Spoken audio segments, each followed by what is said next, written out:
nous sommes venus faire une visite de chantier avec Madame le maire de la ville de Dakar pour voir la première phase d'aménagement des giratoires dans la région de Dakar.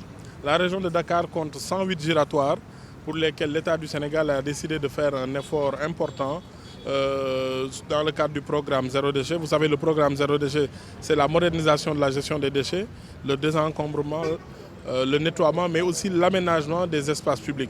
Et c'est dans ce cadre-là que les giratoires sont une priorité pour améliorer le cadre de vie à Dakar.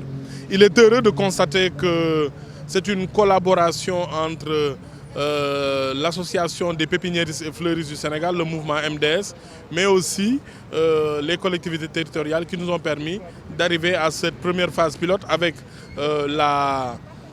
le giratoire de la place OMVS, qui est le plus grand, si je ne me trompe, de la région de Dakar, avec plus de 6000 m², et puis le rond-point EMG et le rond-point de l'ancienne piste. Donc nous allons continuer à y travailler avec l'association des pépiniéristes. Nous sommes conscients que le plus difficile, c'est l'entretien et la maintenance.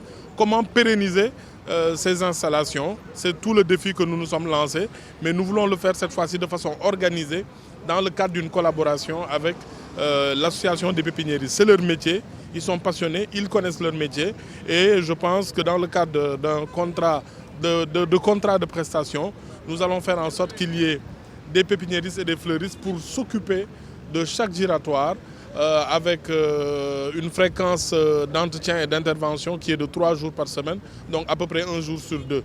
C'est cela, cette nouvelle approche dictée par le président de la République Macky Sall, afin que nous puissions avoir des espaces publics aménagés et des espaces verts développés, enrichis. Ce matin, en compagnie de Monsieur le ministre de l'Urbanisme, pour vraiment réceptionner ce grand rond-point, il l'a dit lui-même, d'une superficie de 6000 et quelques mètres.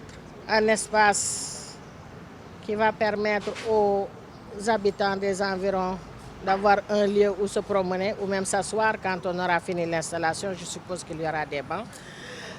Alors je me réjouis donc, je le dis, parce que mon vœu le plus cher, c'est de travailler avec le ministère de l'Urbanisme. Je l'avais déjà dit il y a 1 an. Et je me suis efforcée de m'approcher de son service pour vraiment pouvoir travailler avec lui.